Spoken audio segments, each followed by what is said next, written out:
오늘 예배를 통해서 세상에 요구하는 것들, 또 세상의 흐름에 따라 살아가는 것이 아니라 주인 되신 하나님을 바라보며 살아야겠다는 생각을 했고요.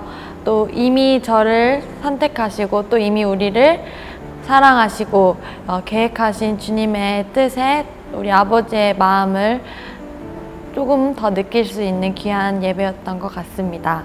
우리 한 명 한 명을 나의 자녀라 부르신 주님의 음성에 우리가 빛으로 응답할 수 있는 청년들이 되었으면 좋겠습니다. 귀한 예배 가운데 모두들 참석하셔서 또 하나님께서 허락하신 그날의 은혜를 받고 그 은혜로 또 삶을 살아내는 승리하는 삶을 사는 모두가 되었으면 좋겠습니다. 사랑이 많으신 하나님, 오늘도 우리를 예배의 자리로 불러주셔서 감사합니다. 이 시간 주님을 예배하고 주님을 찬양하며 이 가운데 역사하실 하나님을 기대하며 나아갑니다. 모든 찬양의 고백이 우리의 마음을 다해 드리는 고백이 되게 하시고 기쁨과 믿음으로 선포하며 나아가는 시간 되게 하여 주시옵소서. 모든 영광 받으실 주님께 감사드리며 살아계신 예수 그리스도의 이름으로 기도드립니다. 아멘.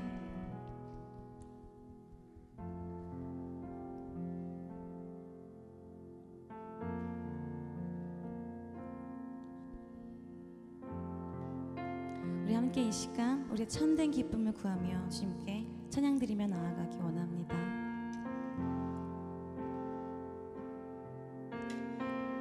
나 주님의 기쁨 되기 원하네. 나 주님의 기쁨 되기 원하네. 내 마음을 새롭게 하소서. 새 부대가 되게 하여 주사 주님의 빛 비추게 하소서. 우리 한 번 더 고백합시다. 나 주님의 기쁨 되기 원하네. 내 마음을 새롭게 하소서.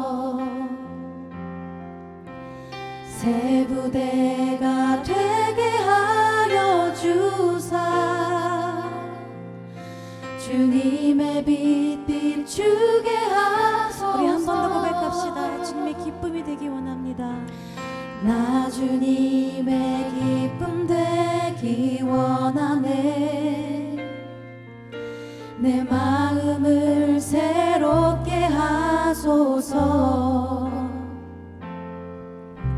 새 부대가 되게 하여 주사 주님의 빛 비추게 하소서. 내가 원하는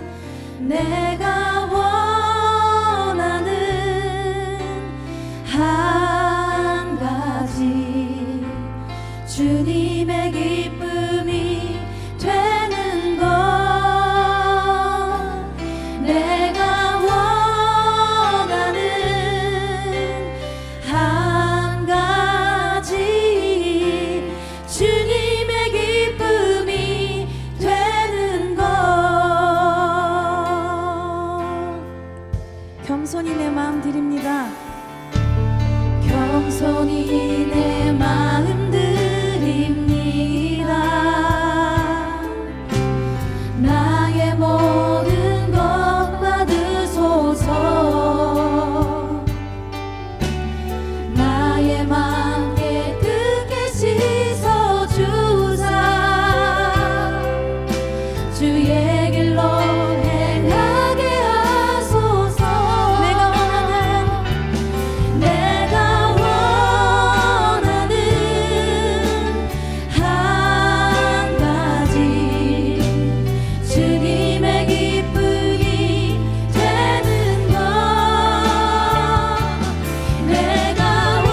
주를 찬양하나이다. 나를 구하러 오신 주를 기뻐하나이다. 주의 이름 높이며 주의 이름 높이며 주의 이름 높이며 주를 찬양하나이다. 나를 구하러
다시 한번 세상 흔들리고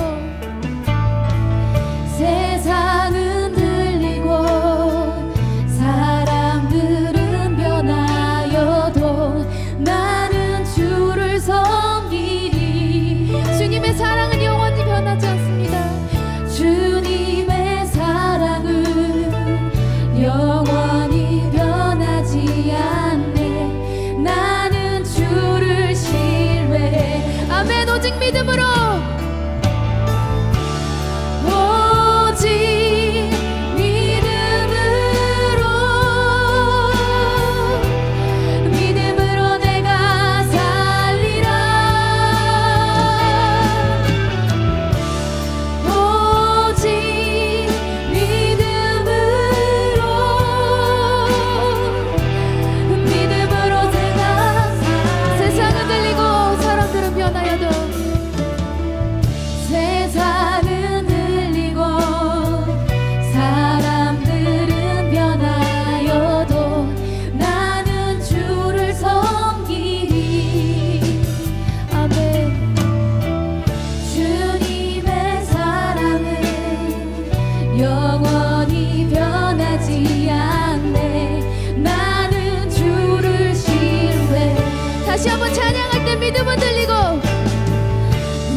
신실하신 나의 주 하나님은 우리의 모든 괴로움 바꿀 수 있는 아멘. 그렇습니다.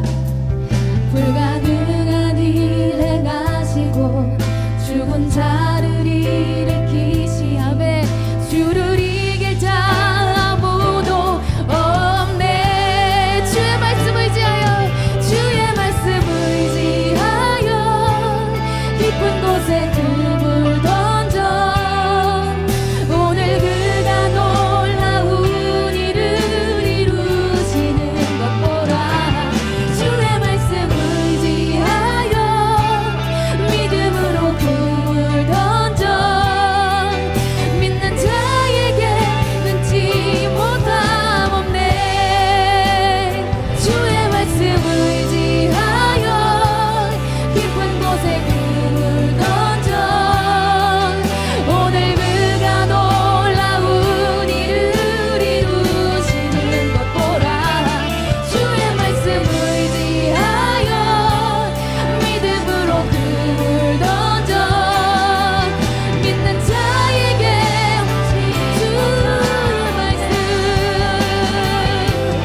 주의 말씀 의지하여 깊은 곳에 금을 던져 오늘 그가 놀라운 일을 이루시는 것 보라. 주의 말씀 의지하여 믿음으로 금을 던져 믿는 자에게 능치 못함. 우리 시간 기도하기 원합니다. 정말 우리가 섬속에서 전능하신 하나님을 믿고 계셨습니까? 저는 아버지 여러분 앞에서 이야기하지만 아버지 전능하신 아버지 믿지 못했습니다. 제가 그것으로 인하여 아버지를 회개합니다. 아버지께 회개합니다.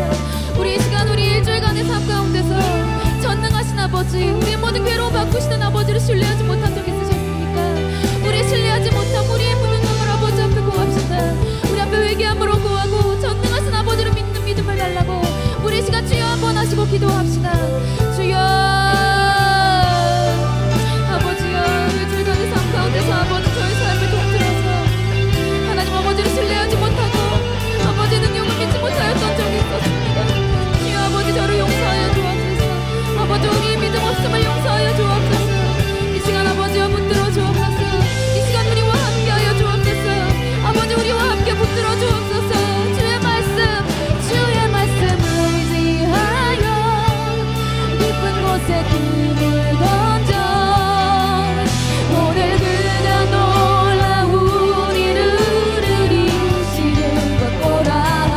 주의 말씀 의지하여 믿음으로 금을 던져 믿는 자에게 능치 못함 없네. 주의 말씀 의지하여 깊은 곳에 금을 던져 오늘 그가 놀라운 일을 이루시는 것 보라. 주의 말씀 의지하여 믿음으로 금을 던져 믿는 자에게 능치 못함 믿는 자에게 능치 못함 없습니다. 믿는 자에게 능치 못함 없네. 마지막으로 고백합시다. 믿는 자에게 능치 못함 없네.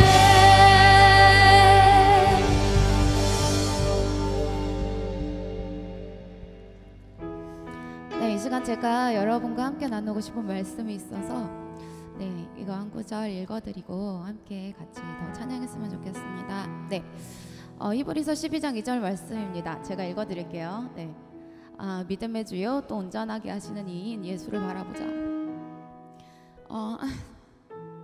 죄송해요. 네, 그는 그 앞에 있는 기쁨을 위하여 십자가를 참으사 부끄러움을 개의치 아니하시더니 하나님 보좌 우편에 앉으셨느니라.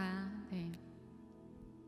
여러분 한 주 동안 하나님께서 세워주신 교회에서, 가정에서, 직장 가운데서 믿음의 믿음의 길 잘 감당하셨습니까? 네, 개인적인 이야기지만 사실 저는 일주일 동안 많은 일들이 있었습니다. 네.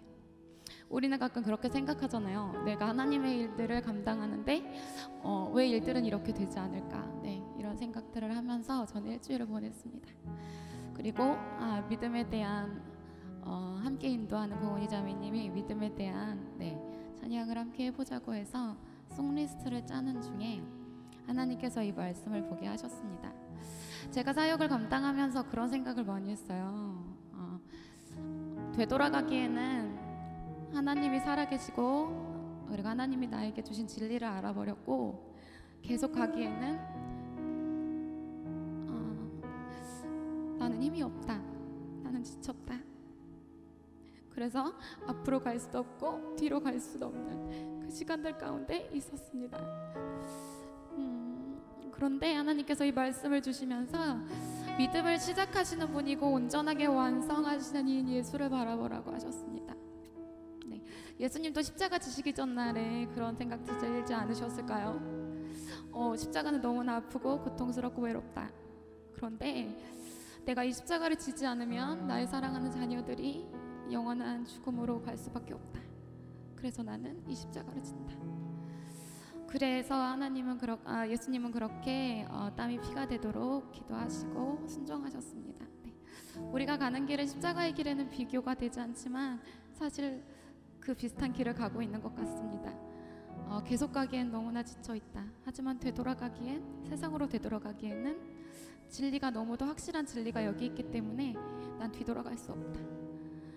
한 걸음도 갈 수 없다고 생각했을 때 제가 처음에 믿음을 시작했던 그것들을 되돌아보게 하셨습니다. 네. 믿음을 시작하신 분도 예수님이겠고 완성하시는 분도 예수님이십니다. 아멘, 아멘이십니까? 그래서 우리는 뒤돌아갈 수 없습니다. 우리에게는 앞으로 가는 길밖에 없습니다. 다만 우리가 지쳐 있을 때 우리 먼저 그 십자가의 길을 가신 예수님을 기억하기 원합니다. 예수님께서 그렇게 가셨던 것처럼 우리가 그 십자가의 길을 가기 원합니다. 아멘. 다음 찬양하실 때에 내 삶이 주님의 것입니다. 내가 잘못되어도 그것이 아버지의 영광이 될 수 있다면, 내 삶이 어그러져도 그것이 아버지의 영광이라면, 내가 원하는 대로 살 수 없어도 그게 예수님이 원하시는 길이고 영광 받는 길이라면 내가 그 길을 가겠다고, 그런 예수님께 온전한 신뢰를 내가 드리겠다고, 좁은 길을 가라고 하신 그 예수께 순종하겠다고, 내 삶은 주의 것 함께 찬양하시겠습니다. 주님 내 길을 잘 아시고 내 걸음 아시네. 어둠에서 빛을 내시는 그분을 믿네. 무엇으로 주를 섬길지 어디로 가야 할지 헤매이는 나를 아시고 길을 여시네. 내 삶은 주의 것, 내 삶은 주의 것, 내 삶은 주의 것, 온전한 신뢰를 주께 드리네. 보이지 않아도 믿음으로 걷네. 주 영광 바라보며 주만 따르네. 주님 내 길을 잘 아시고, 주님 내 길을 잘 아시고 내 걸음 아시네. 어둠에서 빛을 내시는 그분을 믿네. 무엇으로 주를 섬길지 어디로 가야 할지 헤매이는 나를 아시고 길을 여시네.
주 영광 바라보며 주만 따르네. 내 삶은 주의 것,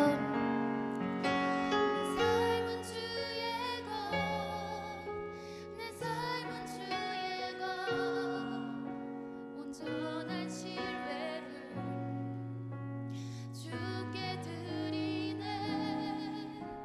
보이지 않아도 믿음으로 가운데 주님의 영광을 바라보며, 주 영광 바라보며, 주 영광, 주만 따르네, 주만 따르네.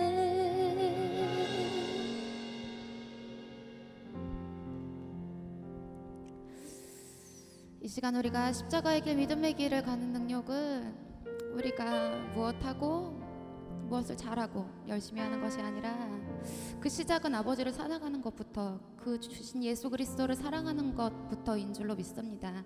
믿으십니까?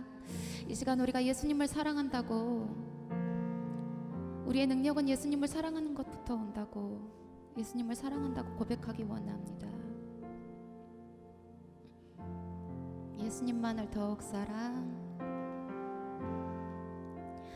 예수님만을 더욱 사랑, 날이 갈수록 더욱 사랑, 고난이 와도 더욱 사랑, 내 삶의 고백 더욱 사랑. 우리 한 번 더 고백할까요? 예수님만을 더욱 사랑, 예수님만을 더욱 사랑, 날이 갈수록 날이 갈수록 더욱 사랑, 고난이 와도 더욱 사랑. 이것이 우리의 삶의 고백입니다. 내 삶의 고백 더욱 사랑. 우리 목소리 높여서 주님 한 분만 더욱 사랑, 주님 한 분만 더욱 사랑, 무엇보다 더욱 사랑. 주님 우리가 무엇보다 사랑하겠습니다. 그 누구보다 더욱 사랑, 내 영의 고백 더욱 사랑.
소망합니다. 그 무엇보다도 그 어느 것보다도 주님을 더 사랑하는 우리가 되길 소망합니다. 아버지, 우리 안에 여전히 자리 잡고 있는 어둠의 일들이 있다면, 죄악의 일들이 있다면 오늘 이 시간 말씀 듣는 중에 떠나가게 하여 주시고 우리의 마음을 분별하게 하여 주셔서 하나님의 마음과 하나님의 뜻을 더 깊이 깨달아가는 시간이 되길 원합니다. 아버지, 오늘 이 시간 듣는 귀와 깨닫는 마음을 주셔서 오늘 이 시간 하나님의 뜻을 받는 주의 종이 될 수 있도록 주님 역사하여 주시옵소서. 모든 말씀 감사드리며 살아계신 우리 주 예수 그리스도 이름으로 기도드렸습니다. 아멘. 우리 주님께 영광의 박수 올려드리겠습니다. 아멘. 본문 말씀은 갈라디아서 1장 1절 10절 말씀인데요. 변질되지 않기 위해서라는 제목을 가지고 우리가 함께 은혜를 나누길 소망합니다. 네, 뭐라고요? 변질되지 않기 위해서. 네, 이거 제목을 기억하면서 내가 어떻게 변질되면 안 될까 이런 것도 좀 생각하면서 이렇게 함께 설교를 듣고 은혜 받았으면 좋겠습니다. 네, 오늘 갈라디아서는요, 우리가 모두 다 잘 알다시피요, 서신서입니다. 서신서. 사도 바울이 갈라디아 교회를 향해서 보내는 편지지요. 그 당시에는요, 편지를 통해서 이제 서로 소통을 했기 때문에요, 그 편지 내용을 살펴보면 그 사람이 말하고자 하는 것이 무엇인지 우리가 알 수 있습니다. 그러기에 본문을 잘 이해하기 위해서는요, 갈라디아 교회가 세워진 배경과 또 그 당시에 갈라디아 교회가 어떤 상황 속에 있었는지 또 어떤 문제를 겪고 있었는지 우리가 함께 살펴보아야 합니다. 그래서 오늘 우리가 먼저 갈라디아 교회가 세워진 배경을 우리가 함께 살펴보길 원합니다. 사도행전 13장 13절에서요, 이제 14절 전체를 살펴보면요, 이제 갈라디아 교회가 어떻게 세워졌는지, 어떻게 복음을 듣게 되었는지 그 사도행전 13장에서 14장 말씀을 보면요, 이제 나와 있습니다. 이제 갈라디아 교회는요, 이제 사도 바울의 2차 전도 여행을 통해서요, 세워진 교회입니다. 갈라디아 교회는요, 사도 바울의 2차 전도 여행을 통해서 이제 복음의 소식을 듣게 되는데요, 그 복음의 핵심적인 내용이 보면요, 사도행전 13장 38절 39절에 나와 있습니다. 예수 그리스도를 믿음으로 죄 사함을 얻고 모세의 율법을 지킴으로써 의를 획득하는 것이 아니라 예수 그리스도를 믿는 자마다 오직 믿음으로 의롭다 하심을 얻는다는 것, 이 신칭에 대해서 이야기하고 있습니다. 율법을 행함으로써 너희가 구원받는 것이 아니라 이제 예수 그리스도를 믿음으로써 의롭다 칭함을 얻어서 너희가 이제 구원을 얻을 수 있다라는 것입니다. 이제는 이방인들도 헬라인이나 유대인이나 야만인이나 여자나 남자나 종된 자나 자유인이나 예수 그리스도의 이름을 믿는 자는 차별 없이 구원을 얻는다는 이제 복된 소식인 것입니다. 정말 기쁜 소식이죠. 이방인들에게는요, 이 복음의 내용이 엄청나게 파격적인 내용이었어요. 왜냐하면요, 그들은 늘 차별을 받아왔기 때문입니다. 유대인으로 태어난 것이 아니기 때문에 유대교에 입교하는 것 자체가 어려웠고 또 할례를 행한다는 게 굉장히 어떻게 보면 생명을 걸고 해야 되는 부분들이에요. 그래서 사도 바울과 바나바가 이 파격적인 복음을요, 갈라디아 지역에 회당을 다니면서 전파합니다. 예수 그리스도가 누구인지 또 믿음이 무엇인지 대해서 이제 그들이 전파하는 것이죠. 그 당시 이제 회당에서 이제 예배를 드렸어요. 이렇게 회당, 이제 디아스포라 이제 유대인들이 세운 회당에서 이제 예배를 드렸는데요. 유대인과 이방인들이 함께 예배를 드렸습니다. 유대인과 이방인이 함께 예배 드렸습니다. 네. 그 궁극 구절을 찾아보면 사도행전 14장 16절 말씀인데요. 제가 한번 읽는 거 한번 잘 들어보세요. 바울이 일어나 손짓하며 말하되 이스라엘 사람들과 및 하나님을 경외하는 사람들아 들으라 라고 나와 있어요. 여기서 나오는 이제 이스라엘 사람들은요, 유대인이에요. 유대인이고요. 하나님을 경외하는 사람들은 우리가 이렇게 속히 생각할 때 하나님을 좀 열심히 섬기는 사람들인가라고 우리가 자주 생각하게 되는데, 저도 예전에는 그렇게 생각했는데 제가 잘 찾아보니까요, 이 하나님을 경외하는 사람이라는 그 칭호를 얻은 사람들이 어떤 사람인데요, 이방인이에요. 이방인이 그런 칭호를 얻었어요. 이방인으로서 이제 신실하게 하나님을 섬기는 사람들을 하나님을 경외하는 자라고 칭했습니다. 우리 이제 사도행전 10장을 보시면 고넬료라는 그 로마 백부장이 이제 그 하나님을 경외하는 자라는 칭호를 얻은 사람이거든요.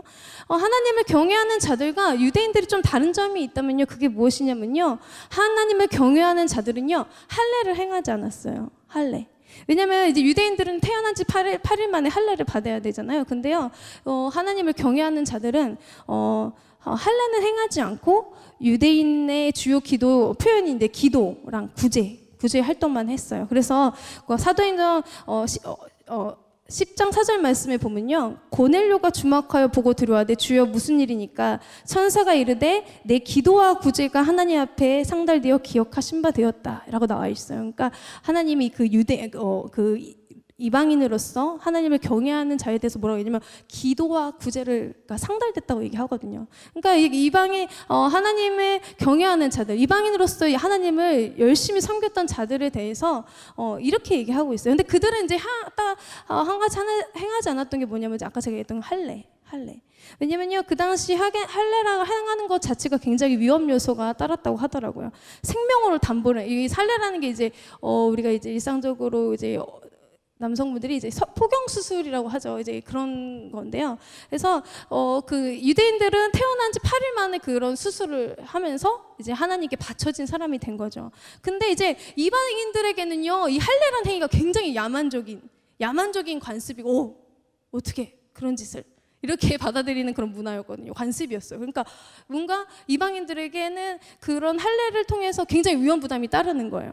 왜냐면 내가 이방이잖아요. 근데 유대인들이 믿는 믿음을 내가 쫓아가기 위해서 할례를 행한다는 건요, 이제 어떻게 되면은 어떤 우리가 이제 경제적인 활동을 하거나 그런 걸 할 때 이게 왕따 그 이제 이방인 문화에서 왕따, 어떻게 보면 사회에서 격리, 어떻게 보면 상종 못할 사람, 어떻게 야만적인 그런 행동을 하냐, 이런 인식을 갖고 있었기 때문에 이방인들은 굉장히 좀 부담스러웠던 거예요. 할례까지 행하기나, 내가 하나님을 섬기고 싶긴 한데 뭔가 할례까지는 좀 어렵다.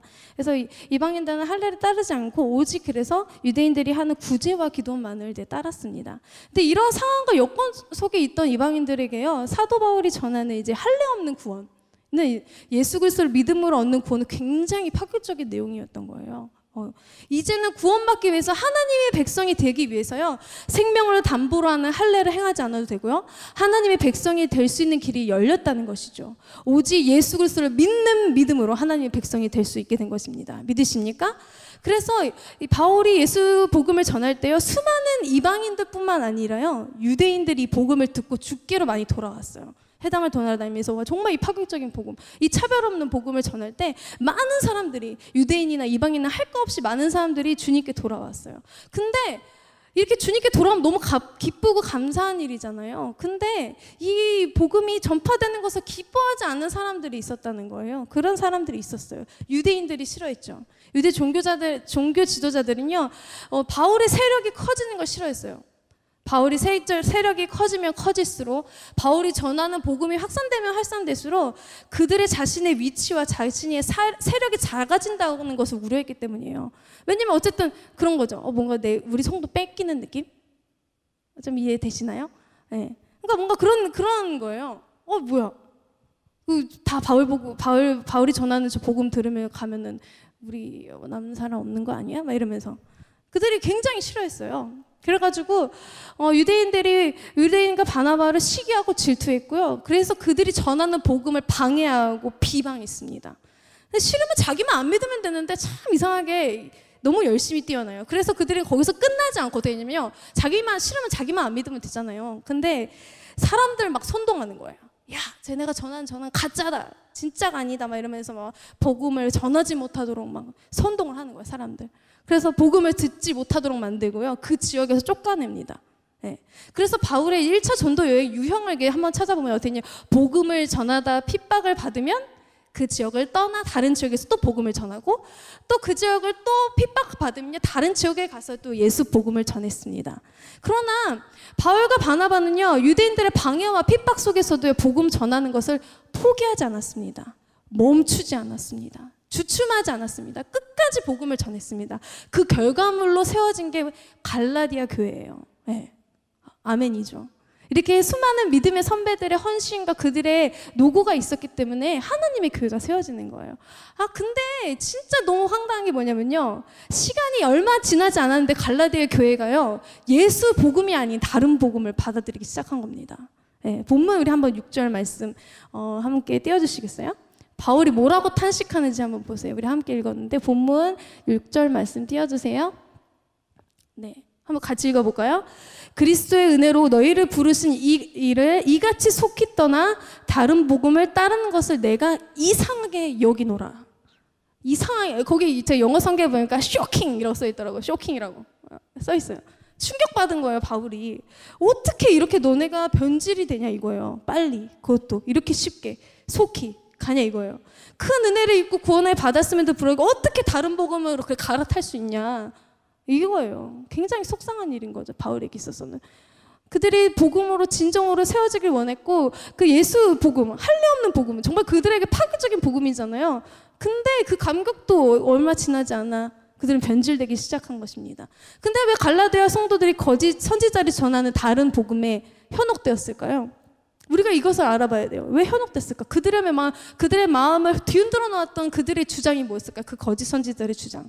그래서 우리 깨닫교회에서 함께 살펴보고 그들의 주장이 뭐냐면요. 첫 번째 뭐냐면 할례예요, 할례. 아까 할례 없는 복음에 굉장히 환호를 했는데 다시 거짓 선지자들 할례를 주장하잖아요. 너무 아이러니하지 않습니까? 근데 이게 뭐냐면요. 인간의 연약함을 이용한 주장입니다. 사람들은요. 믿음으로 구원을 얻는 것보다는 눈에 보이는 확증, 증거를 통해서 구원을 보장받기 원해요. 할례 너무 선명하잖아요. 우리 몸에 할례를 새기는 거 이거 자체가 굉장히 확증이잖아요. 야, 너 믿음으로 구원받는다. 사랑이야. 하나님 널 사랑, 믿음, 또 뭐가 있나요? 자비. 눈에 다 안 보이는 거거든요. 눈에 안 보이는 거예요. 좀 확실한 거. 근데 거짓 선지자들은 어떤 거냐면은 그들의 마음이 필요를 채워서 이렇게 현혹하는 거예요. 야, 예수도 믿어야 되긴 하는데 할례 필요해. 그러니까 할례 해줄게. 이러니까 막 훅 하는 거겠죠. 이보다 확증을, 우리 인간은 이런 거에 속아요. 눈에 보이는 거. 우리가 되게 그런 거 있잖아요. 굉장히 똑똑하고 굉장히 뭐라고 해야 되지? 스마트한 사람들이 사기 제일 잘 당하잖아요. 뭔가 이성적으로 막 이런 거를 딱 이렇게 해가지고 이렇게 만져주고 건드려주면요. 굉장히 오히려 뭐 되게 유식하고 똑똑한 사람들이 사기 당하는 거 있잖아요. 어떻게 저런 사람이 사기를 당하지? 막 이런 거. 네, 그만큼 그 사탄이 아니고 거짓 선지자들은요. 그 인간의 필요 그걸 다 건드려주면서 야 이렇게 하는 거야 라고 이렇게 유혹하는 것이죠. 네. 중세시대 때도 그래요. 성배도로 성당을 짓기 위해서요. 돈을 모으기 위해서요. 면죄부를 판매하거든요. 증거잖아요. 야, 너 돈 내면은 너 죄 용서해줄게. 증서를 주는 거예요. 그러니까 사람들은 그런 거가 혹하는 거죠. 눈에 보이잖아요. 야, 나 이런 증거 있다. 증명서 있다 이러면은 사람들은 이런 거에 쉽게 유혹되는 것입니다. 그러므로 거짓 선지자의 주장은요, 뭐 어떤 거냐면 결국 그들이 주장하는 건 뭐냐면 예수 그리스도의 부활, 십자가를 무효화시키는 거예요. 주님께서 죽으신 이유가 무엇입니까? 율법의 속박으로부터 우리를 건지시고 죄의 속박으로부터 우리를 자유케 하신 것이 아닙니까? 근데 할례를 다시 주장한다는 것 자체는 예수 그리스도의 십자가의 능력을 부인하는 것과 같습니다. 예수를 믿기도 해야 하지만 할례도 받아야 한다? 이 주장이 뭔지 아세요? 예수 그리스도를 믿음으로 이렇게 될 수 없다는 것을 의미해요. 네. 충분하지 않다. 예수 이름으로, 예수 그리스도 보혈로, 십자가로 충분하지 않다. 하나님 말씀은 진리가 아니다라고 그들이 말하는 것과 같습니다. 근데 사람들은 이런 걸 받아들이는 거죠. 네. 구원받기 위해서 인간의 공로가 필요하다면요. 하나님이 인간의 힘이 필요하다는 건데 하나님이 우리가 아까 전능하신 하나님 찬양했잖아요. 하나님이 전능하지 않다는 증거인데 예. 근데 사람들은 이거를 받아들인다고 하나님이 아니라는 이 주장을 그 뒤에 숨겨진 그 주장을 예, 파악하지 못하고 넘어간다는 것입니다. 하나님의 백성이 되는 것은요. 우리의 공로 따윈 필요 없습니까? 믿으십니까? 오직 예수 그리스도면 충분합니다. 믿으십니까? 네. 그리고 또 거짓 선지자의 또 다른 주장이 또 한 개가 더 있는데 그게 뭐냐면요. 바울의 사도직에 대한 부분이에요. 그들은 갈라디아 성도들이요. 사도 바울의 사도직에 대해서 의심을 품게 만들었습니다. 왜냐하면요. 사도 바울을 의심해야 그가 전하는 복음도 의심하거든요. 네. 그들은 그런 걸 노리는 거예요.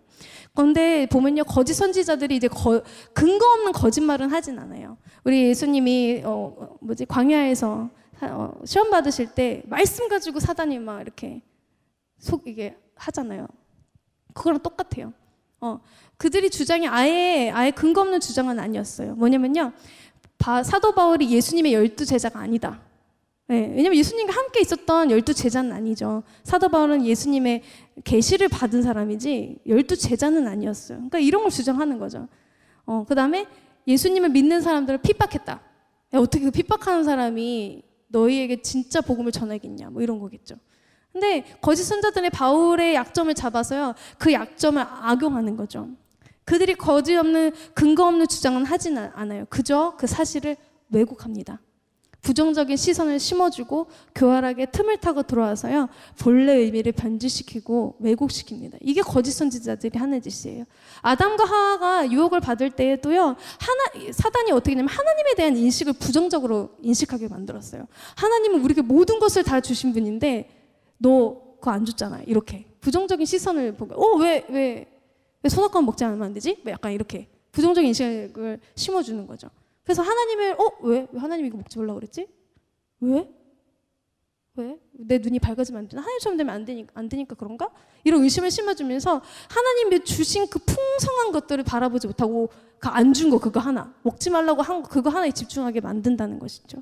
이게 거짓 선지자들은 사단은 어떻게 하냐면 하나님과 인간의 사랑의 관계, 믿음의 관계를 깨뜨린 것처럼요, 바울과 갈라디아 교회 성도들의 그 신뢰 관계를 이렇게 깨뜨립니다. 그렇게 거짓 선지자들이 말도 안 되는 주장으로요, 갈라디아 교회를 흔들고 또 성도들의 마음을 교란시키고 불안하게 만들고 다른 복음 때문에 이제 교회가 분쟁하게 되는 것이죠. 예. 근데 우리가 좀 생각해봐야 될 게 뭐냐면요, 교회를 흔들려는 그 거짓 선지자의 궁극적인 목적이 뭘까요? 궁극적인 목적. 네.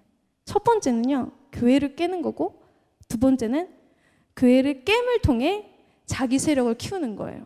네. 대부분 이단 종교가 어떻게 하냐면요, 교회 안에 들어와서 교회를 깨가지고 자기네 성도로 데려가려고 하는 그런 수법을 써요, 이단들이. 네. 지금 한국에도 그런 위험에 노출됐었던 적이 있죠. 네. 교회가 깨져야 자기 세력이 커지기 때문이에요. 완전 이기적이고 자기중심적이고 전혀 성경적이지 않습니다. 거짓 선지자의 진짜 목적은 뭐냐면요, 교회를 깨서 자신의 세력을 키우고 힘을 키우고, 그들의 목적은 하나님의 나라를 위한 것이 아닙니다. 오직 자기의 이기적인 욕심을 채우기 위한 것입니다. 자기네 것을 보장받기 위해서, 자기가 세워놓은 것들을 지키기 위해서 참된 진리를 외면하는 것이죠. 하나님의 말씀이 진리이고 계시라면요, 자기 주장을 내려놓고 하나님의 뜻에 맞추는 게 그게 진리 아닙니까? 그게 맞는 거 아닙니까? 네. 근데 하나님의 뜻에 자기의 생각을 굴복할 생각이 전혀 없는 거예요. 하나님의 뜻을 자기한테 맞추려고 하는 거예요. 하나님 이렇게 하세요. 하나님. 이게 제일 잘못된 신앙이에요. 네. 그냥 하나님의 말씀이 진리고 참이라고 얘기하면서 절대 그 뜻에 굴복할 생각이 없는 거죠. 오직 자신의 이익과 만족을 위해서 참된 진리를 외면하는 것이죠. 다른 복음 누굴 위한 것입니까? 하나님의 나라를 위한 것입니까? 아니요. 다른 복음의 수혜자는 거짓 선지자들입니다. 그들이 하나님 나라를 지키기 위해 복음을 퍼뜨렸습니까? 아니요. 하나님의 이름을 사칭한 자기의 욕심을 채우기 위한 행위죠. 그것은 하나님이 기뻐하시는 것이 아닙니다. 예. 하나님은요, 죄와 사망에 묶여있는 자들을 건지셨어요. 참된 자유와 안식을 주시고 당신의 자녀를 삼으시기 위해서 친히 자신의 목숨까지 내어주신 분입니다. 그래서 더 많은 사람들이 예수를 믿고 구원의 반열에 서기를 바라셨기 때문에 율법의 행위가 아닌 예수 그리스도 믿음으로 구원을 얻는 방법을 선택하신 것입니다. 친히 그분이 구원의 길을 내시고 성령께서 친히 우리와 함께 하셔서 끝까지 우리 책임지고 인도하시는 분이십니다. 믿으십니까? 이런 사랑을 허락하신 분이, 자신을 죽기까지 내어주신 분이 왜 다시 율법을 통한 구원을 주장하시겠습니까? 무너뜨린 벽을 왜 다시 쌓아올리겠습니까? 찢어진 휘장을 왜 다시 이어 붙이겠냐 말입니다. 세상은 끊임없이요, 우리에게 눈에 보이는 것과 만져지는 것, 느껴지는 것에 집중하게 만듭니다. 이것이 우리의 연약함이에요. 네. 갈라디아 교인이 쉽게 이런 다른 복음을 받아들인 이유도요, 거짓 선지자들 눈에 보이는 것으로 확증했기 때문에요. 아까 제가 얘기했던 것보다 얼마나 확실해요. 눈에 확연하게 보이는 증거지 않습니까? 그러니까 현혹되는 것입니다. 우리는 이 타락한 세상에서 살아가기 때문에 대가 지불을 해야만 대가 지불을 해야만 얻어가는 것에 익숙하기 때문에요, 뭔가 눈에 보이지 않고 만져지지 않으면 막 불안해요. 육신의 전혀, 안목의 전혀, 이생의 자랑, 이게 다 눈에 보이는 거거든요. 이런 거 의지하다 보니까요, 거짓말에 쉽게 현혹되는 거예요. 우리 연약함을 콕 집어서 그걸 탁 파고드는 거죠, 그들이.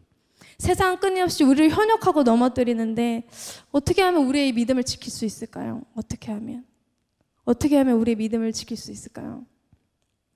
네, 첫 번째는 뭐냐면요, 부르심을 날마다 확인해야 돼요. 우리 맨날 부르심 많이 얘기하는데 부르심을 날마다 확인해야 돼요. 오늘 본문 말씀 1절 말씀 한번 띄워주시겠어요? 부르심. 함께 읽어보도록 하겠습니다. 사람들에게서 난 것이 아니요 사람으로 말미암은 것도 아니요 오직 예수 그리스도와 그를 죽은 자 가운데 살리신 하나님 아버지로 말미암아 사도된 바울은. 사도 바울은요 자신의 사도권이 누구로부터 왔는지 정확히 알았습니다. 자신을 선택하고 부르신 분이 누구 하나님이라는 사실을 분명히 알았어요. 세상 사람들의 권력으로 자기가 세워진 것도 아니고 세상의 어떤 것으로 자신이 세워진 것이 아니라는 사실을 알았습니다. 오직 예수 그리스도와 그를 죽은 자 가운데 살리신 하나님 아버지로 말미암아 사도된 바울은. 오직 자신을 사도로 부르신 분이 하나님 아버지라는 사실을 분명하게 알았어요. 그래서 사도 바울은요 거짓 선지자들과 모험과 모독, 핍박과 박해 속에서도 다른 마음을 품지 않고 지킬 수 있었던 것입니다. 근데 저 같으면요 뭔가 이렇게 믿음의 길을 걸어가고 하는데 누가 막 나를 좀 이렇게 왜곡시키고 내가 한 것들에 대해서 그게 아니다라고 부정하면 굉장히 저는 시험될 것 같거든요. 여러분 안 그러세요? 저는 너무 시험될 것 같아요. 나 나름대로 열심히 하나님의 나라를 위해서 예배를 세우겠다고 열심히 사역하면서 10몇 년 넘게 걸어왔는데 너가 이때까지 한 거 너 만족을 위해서 한 거 아니냐? 막 이렇게 왜곡하면 너무 속상할 것 같아요. 근데 사도 바울은요 별로 중요하지 않았어요. 그들의 말이 중요하지 않았어요. 왜냐하면 나를 부르신 분이 예수님이다. 그분이 날 만나 주셨다. 그분이 날 세우셨고 나를 이방인의 사도로 세우셨다. 그 사실을 너무 분명하게 알아요. 사도 바울이 전하는 복음을 보면 나는 이방인의 사도다. 그리고 하나님이 나를 택하시고 부르셨다 라고 항상 얘기해요. 편지에 보면요. 그렇기 때문에 우리가 이 세상 속에서 이 험한 세상에서요 정말 유혹 많잖아요. 유혹 많잖아요. 눈에 보이는 것들을 사람들은 세상은 끊임없어요. 너 스펙 쌓아라. 너 뭐 해라.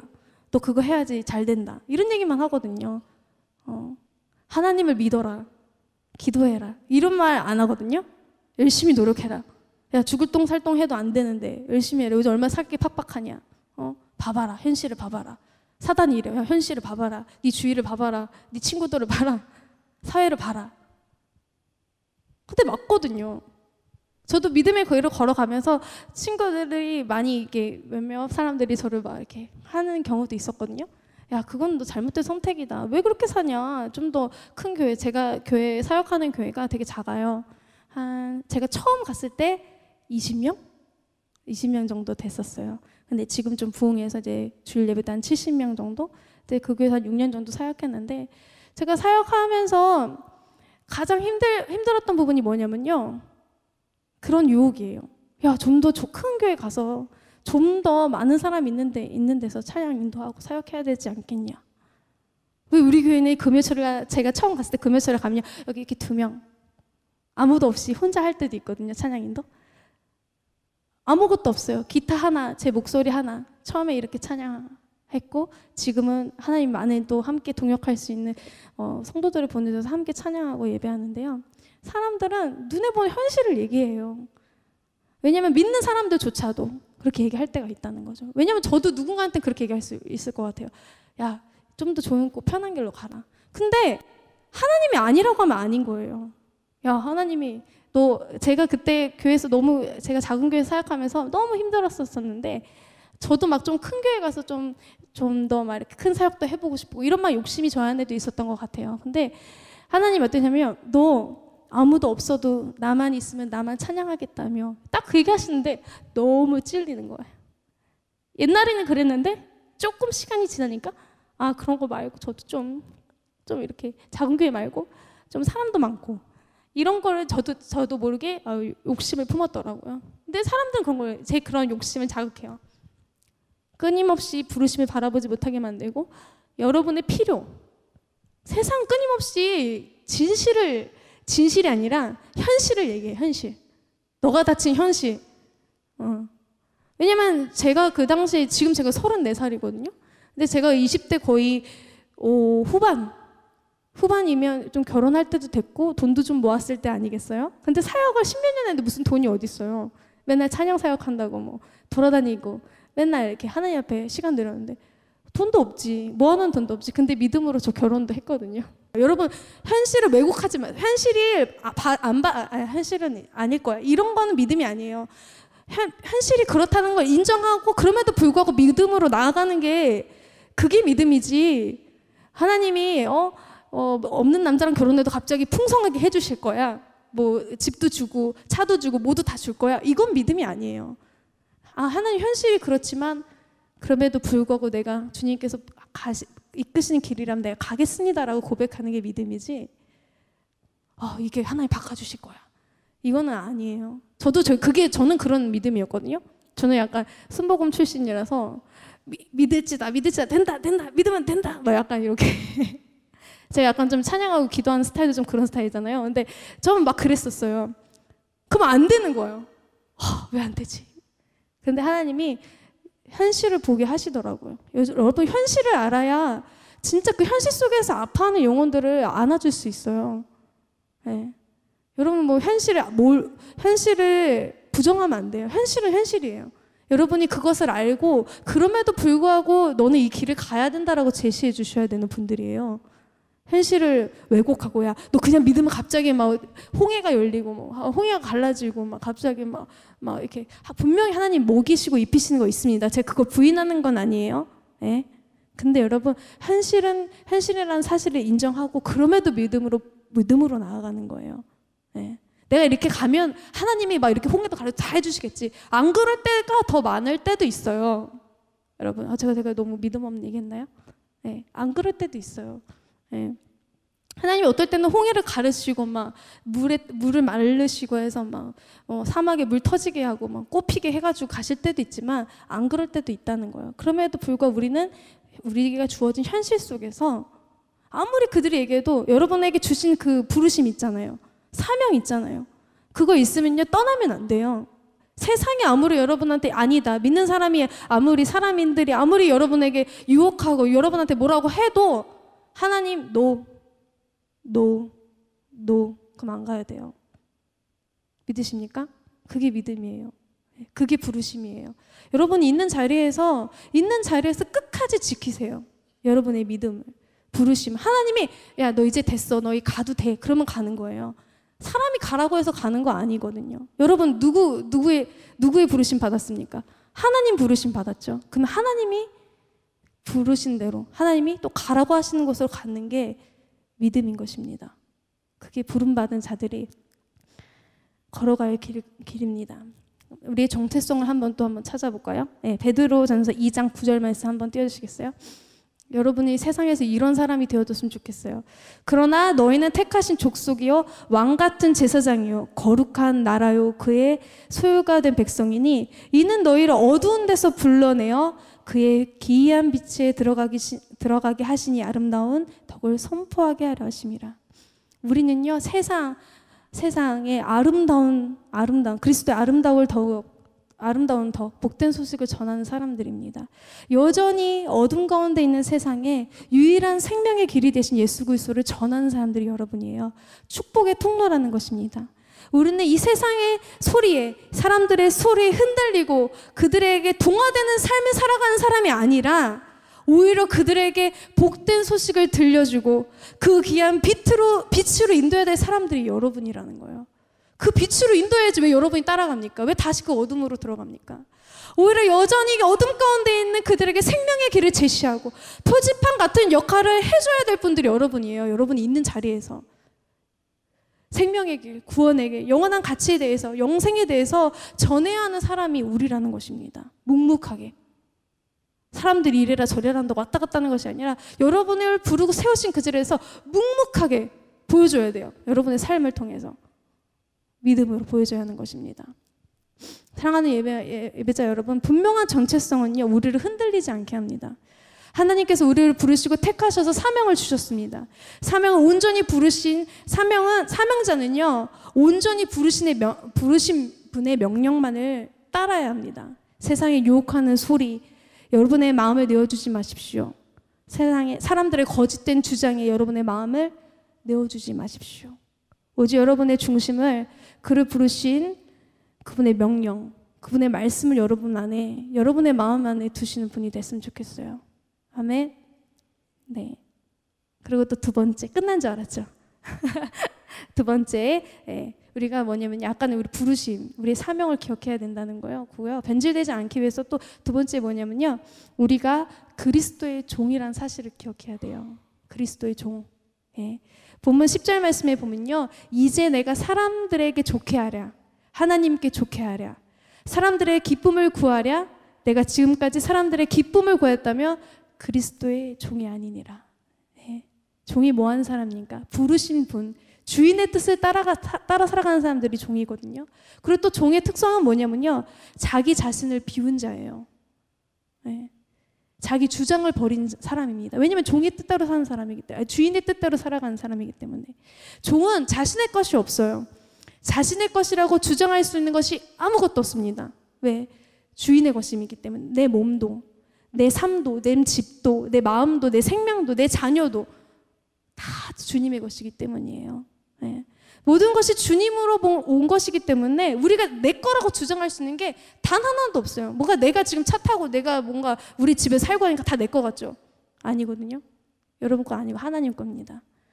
모든 변질은요, 내 것이라고 주장하는 그 순간부터 변질이 일어나기 시작합니다. 왜냐하면 내 거라고 생각하는 순간부터 뭔가 내가 이거를 지켜야 될 것 같고, 내 힘으로 뭔가를 해야 될 것 같고, 뭔가 내 욕심을 부리게 될 거거든요. 사람이 그래요. 내 거라고 생각하면, 저는 자녀가 없지만 그 어르신들 전 이게 많이 하잖아요. 내 자녀 그러면 내 마음대로 막 내 뜻대로 좀 해줬으면 좋겠고 내 꿈을 이뤄줬으면 하는 부모의 마음이 있잖아요. 근데 철저하게 하나님 거예요. 자녀도, 내 집도, 내 차도, 여러분의 성적표도 막 이래. 이건 아니겠죠? 네, 아무튼 그런 거라는 거죠. 좀 웃을 줄 알았더니 아무도 안 웃네요. 민망하고 땀 흘리고 이래요. 아무튼 결국 욕심은 마음의 변질을 불러일으킵니다. 내 것이라고 주장하는 순간부터 우리는 내 것을 내 마음대로, 내 뜻대로 하고 싶어 한다는 것이죠. 예전에는 우리의 마음대로, 우리 뜻대로 살았지만 지금은요, 우리는 하나님의 자녀입니다. 예수 그리스도의 그 피값으로 사신 하나님의 자녀이기 때문에, 그분의 종이기 때문에 이제 우리가 주장할 수 있는 소유권은 아무것도 없습니다. 우리의 허락하신 그 모든 것을요, 주님의 기쁨을 위해서, 하나님께 영광 돌리기 위해서 하나님께 드리는 거예요. 허락하신 그 모든 것을, 시간도, 여러분의 건강도, 여러분의 삶도, 여러분에게 주어진 그 모든 것이 하나님이 주신 거기 때문에 여러분의 삶으로 그분께 영광 돌리고 그분의 기쁨을 위해서 써야 돼요. 시간도, 물질도, 여러분이 허락하신 그 모든 것으로, 건강으로 하나님을 섬겨야 돼요. 그분의 기쁨을 위해서. 왜냐하면 그분이 친히 우리를 구원하셨기 때문입니다. 십자가에서 우리를 사셨어요. 그분의 십자가의 공로가 없었다면요, 우리는 여전히 죄 가운데서 막 내 정욕대로, 내 탐욕대로 막 살았을 거예요. 제가 제 20대 때 모습을 보면요, 그냥 죄인이죠. 제가 되게 안 그래 보이는데 그런 그 페미니즘? 약간 그런 스타일에서 20대 때는요, 막 이러면서 여자는 왜? 막 이러면서 약간 좀 그런 스타일이었는데, 하나님의 은혜로 이렇게 그렇구나, 남편에게 조금 순종하고, 저희 남편이 저보다 어려요. 그래서 처음에 결혼하기 전에는 엄청 나보다 어리니까 막 가르치려 하고 막 이랬는데, 하나님이 결혼하니까 뭐라고 하신대요? 너의 남편이다. 섬겨라. 순종해라. 이게 하나님의 법이잖아요. 가정에서 남편을 세워줘야 되는 게 맞거든요. 그래서 그렇게 하다 보니까 하나님이 나를 이렇게 변해 가시는 것들이 보여요. 여러분, 여러분의 모든 삶으로 하나님의 기쁨을 위해서 사용하는 여러분들이 됐으면 좋겠습니다. 이 시간 말씀 한 구절 마지막으로 보고 우리 함께 기도하고 또 찬양했으면 좋겠습니다. 빌립보서 2장 5절에서 8절 말씀 한번 보여주시겠어요? 네, 우리 함께 합독하겠습니다. 너희 안에 이 마음을 품으라. 곧 그리스도 예수의 마음이니 그는 근본 하나님의 본체시나 하나님과 동등됨을 취할 것으로 여기지 아니하고 오히려 자기를 비워 종의 형체를 가지사 사람들과 같이 되셨고 사람의 모양으로 나타나사 자기를 낮추시고 죽기까지 복종하셨으니 곧 십자가에 죽으심이라. 아멘. 종의 자세, 비움의 자세를 철저하게 우리에게 보여주신 분이 우리 예수님입니다. 하나님과 동등됨을 취할 수 있음에도 불구하고 취하지 않고요. 종의 모양으로 죽기까지 순종하셨습니다. 오직 하나님의 영광을 위해서, 하나님의 기쁨을 위해서, 그분의 명령에 순종하기 위해서, 그분의 뜻을 따르기 위해서 말이죠. 사랑하는 예배자 여러분, 세상의 종, 사람의 종, 물질의 종이 되지 마십시오. 오직 우리를 사랑하신 그분의 종이 되시길 바랍니다. 세상의 종 되지 마세요. 알겠죠?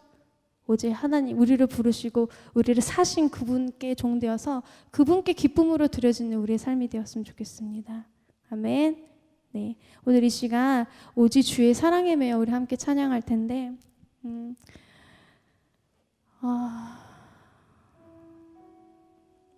이 찬양할 때 우리가 어디에 매여 있는지 보았으면 좋겠어요. 여러분, 하나님의 사랑에 매여 계십니까? 아니면 사람들의 얘기에, 아니면 세상이 하는 그 얘기에 매여 있습니까? 우리는 철저하게 그분의 사랑에 매여 있어야 돼요. 세상에 그 다른 거에 매여 있지 마세요. 하나님이 이미 여러분에게 자유를 주셨잖아요. 하나님이 여러분에게 자유를 주셨어요. 이제는 더 이상 세상의 것에 여러분 종로로 탈 필요 없습니다. 오직 우리가 종되어야 될 건요, 그분의 사랑, 오직 그분의 사랑에만 매여있는 여러분들이 되길 소망합니다. 아멘. 오늘 이 시간 우리 함께 찬양하겠습니다. 오직 주의 사랑에 매여 내 영 기뻐 노래합니다. 이 소망의 언덕, 기쁨의 땅에서 주께 사랑드립니다. 오직 주의 사랑에 매여, 오직 주의 사랑에 매여 내 영 기뻐 노래합니다. 내 영 기뻐 노래합니다.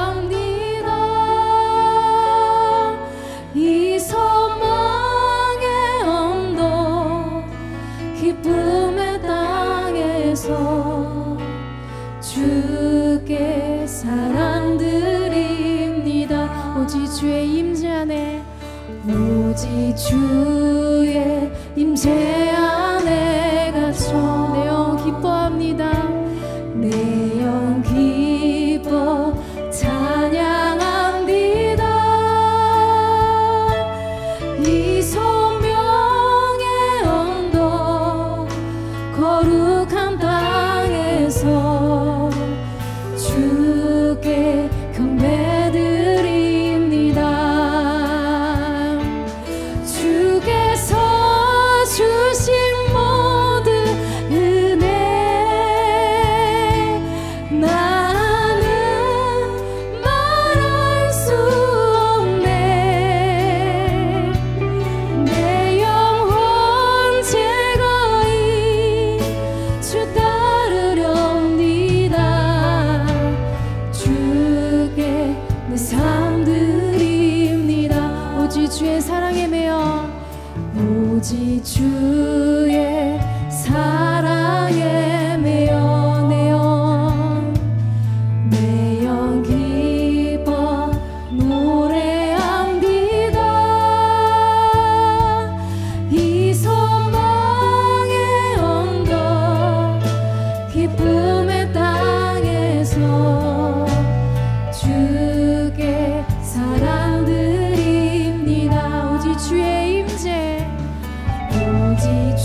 시간 우리 함께 기도하길 원합니다.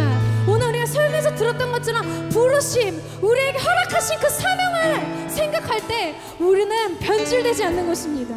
세상에 많은 사람들이 처음에는 은혜로 시작했다가 막판에는요 자기 공로, 자기 은혜를 주장합니다. 자기 은혜를 드러내려고 하는 사람들이 많아요.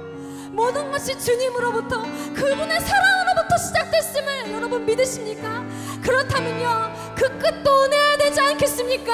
우리를 부르셔서 당신의 자녀를 삼으시고 또 우리에게 사명을 주셔서 이전에는 세상의 헛된 것을 위해서 살았던 우리에게 새로운 꿈과 새로운 비전과 사랑하는 은혜를 우리에게 허락하여 주시지 않으셨습니까? 사랑하는 예배자 여러분, 은혜를 잃어버렸다면, 기회를 잃어버렸다면, 사명을 잃어버렸다면 오늘 이 시간 주님 회복하게 해달라고 함께 기도하지 않으시겠습니까? 주님, 우리의 마음에 끊임없이 변질이 일어나고 세상을 쫓아 살아가려고 하는 우리의 마음이 있습니다. 아버지, 우리에게 허락하신 그 은혜를 기억하게 해주시고 사명과 부르심을 기억하게 해달라고 주여 뜨겁게 세 번 부르짖고 은혜를 소망하며 함께 기도하며 나가겠습니다. 주여,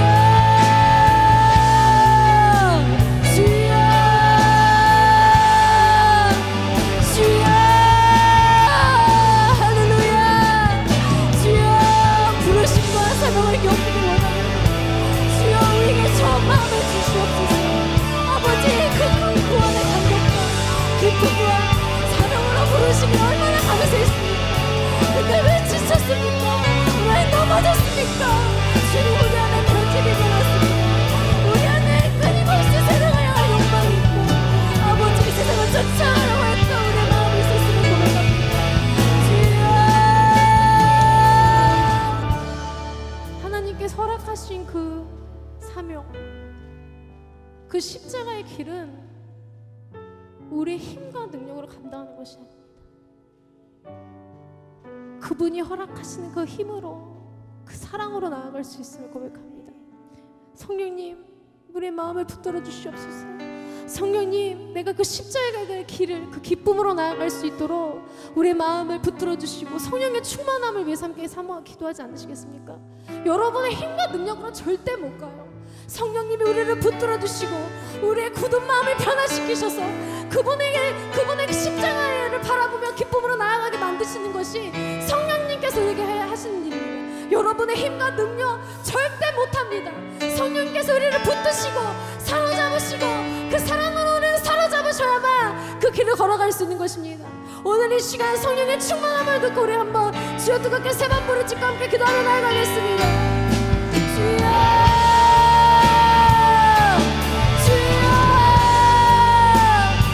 주여, 아버지, 이 사명, 아버지 십자가의 길을 걸어가는 것은 우리의 힘으로 하는 것이 아님을 고백합니다. 우리의 능력으로 하는 것이 아님을 고백합니다. 주여, 오늘 이 시간 우리 새 일을 하나님 하시는 그 주님, 성령을 의지하여 나아가오니 오늘 이 시간 주님의 그 길을 기쁨으로 나아갈 수 있도록 성령이 우리의 마음을, 우리의 생각을 붙들어 주시옵소서.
아버지 하나님의 마음입니다.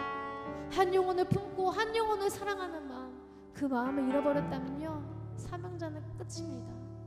저도 어느 순간부터 내 자신을 돌아보니까요, 한 영혼을 사랑하는 영혼보다 나 자신이 뭐 잘 먹고 잘 살고자 하는 마음이 생기더라고요.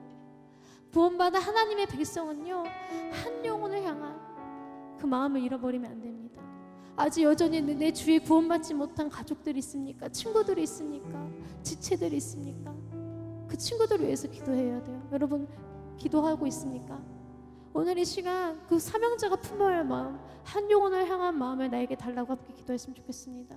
그리고 또 내 주위에 아직 믿지 않는 친구들, 주위의 가족들 위해서 우리 함께 기도하지 않으시겠습니까? 내가 주님의 그 한 영혼의 마음을 품어 내가 서 있는 그곳에서 그 영혼들을 품고 기도하는 내 자신 되길 원합니다. 이기적이게 나만 잘 먹고 잘 사는 그런 이기적인 신앙인이 아니라 한 영혼을 사랑하는 열정을 가진 그런 빛된 삶을 살아가는 내가 자신이 되게 달라고, 마지막으로 우리 주여 뜨겁게 3번 부르짖고 이것을 위해서 함께 기도하며 나가겠습니다. 주여,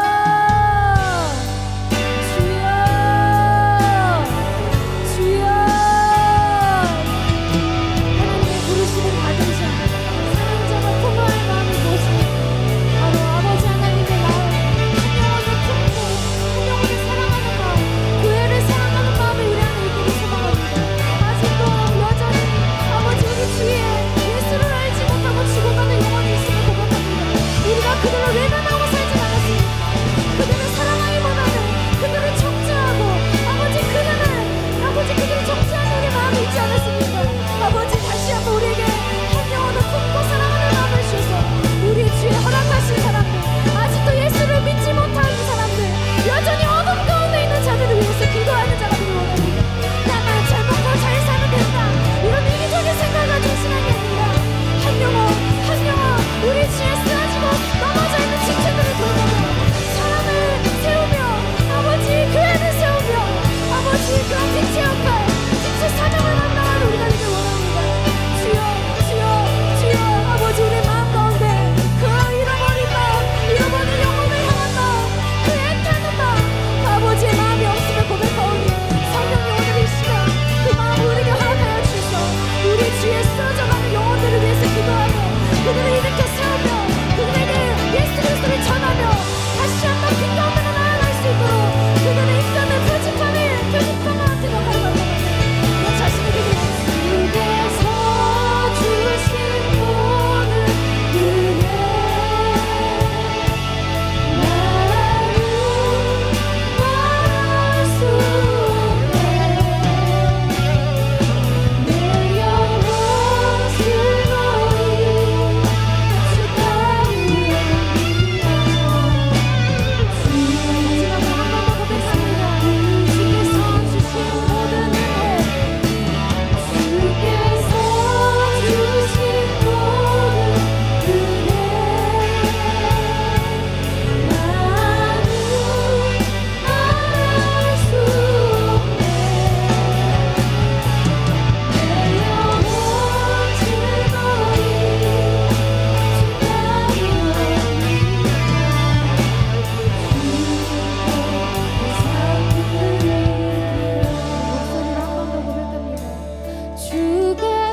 주신 모든 은혜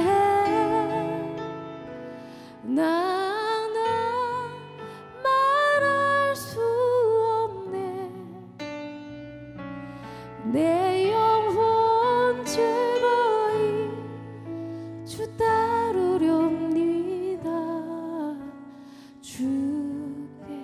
내 삶 드립니다. 기도하겠습니다.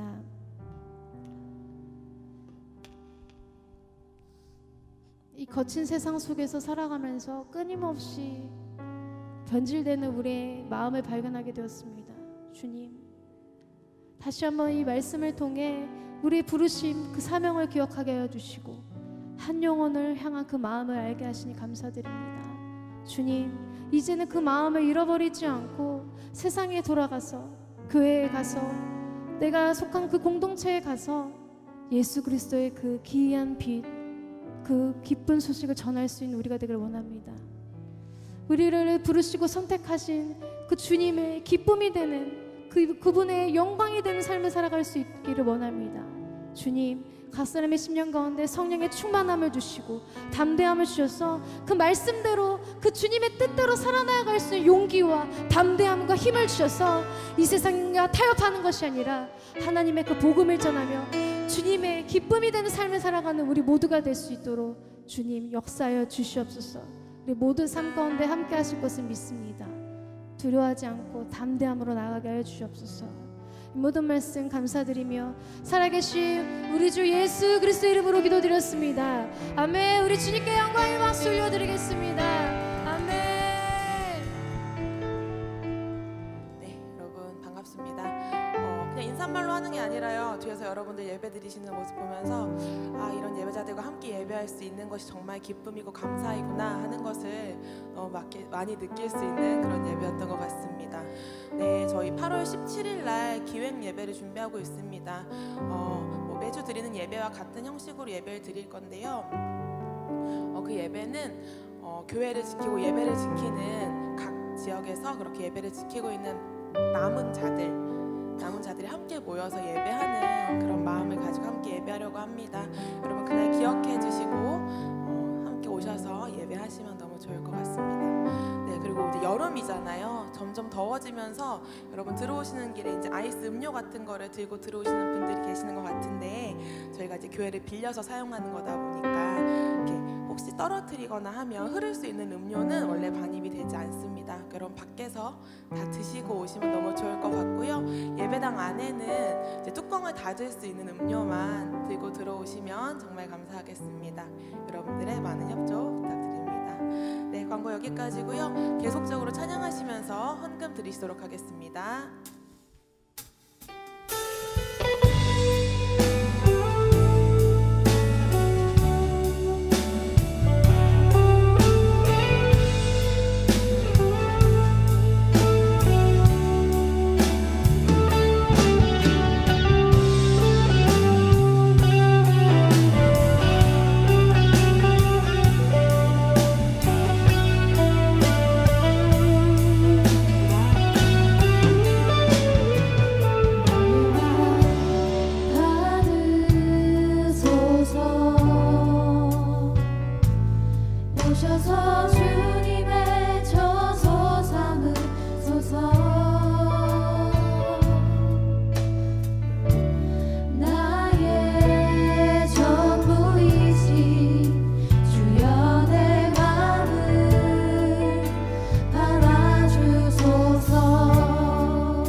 시간 하나님께 영광의 박수 올려드리겠습니다. 할렐루야. 사랑의 만신 아버지, 우리의 전부이신 주님, 우리의 예배를 받아주시니 감사드립니다. 우리의 그 십자가의 은혜와 사랑을 허락하신 그 주님께 우리의 모든 것을 드려 주님을 찬양합니다. 또 기쁨과 감사함으로 드린 이 예물을 통해 한 영혼이 살리는 그곳에, 교회가 세워지는 그곳에, 주님의 그 기쁜 소식을 전파하는 그곳에 주님 사용하여 주시옵소서. 오직 주님의 나라와 그 영광을 위하여 사용하여 주시옵소서. 또 오늘 예배를 받아주시니 감사합니다. 모든 말씀 살아계신 우리 주 예수 그리스도의 이름으로 기도드렸습니다. 아멘. 우리 주님께 영광의 박수 올려드리겠습니다. 아멘. 아멘. 주님 감사합니다. 우리 예배를 받아주시니 감사합니다. 오늘 이 시간 예배를 위해서, 오늘 이 시간 우리 함께 기도하기 원하는 것은요, 우리 예배에서 받았던 은혜들, 아직 하나님 앞에 온전히 드리지 못한 마음들 하나님 앞에 올려드리면서 더 깊게 주님의 그 말씀을 기억하며 우리 함께 더 깊게 기도하며 주님 앞에 나아가기 원합니다. 오늘 이 시간 주여 뜨겁게 세 번 부르짖고 그 은혜를 사모하며 함께 나아가겠습니다.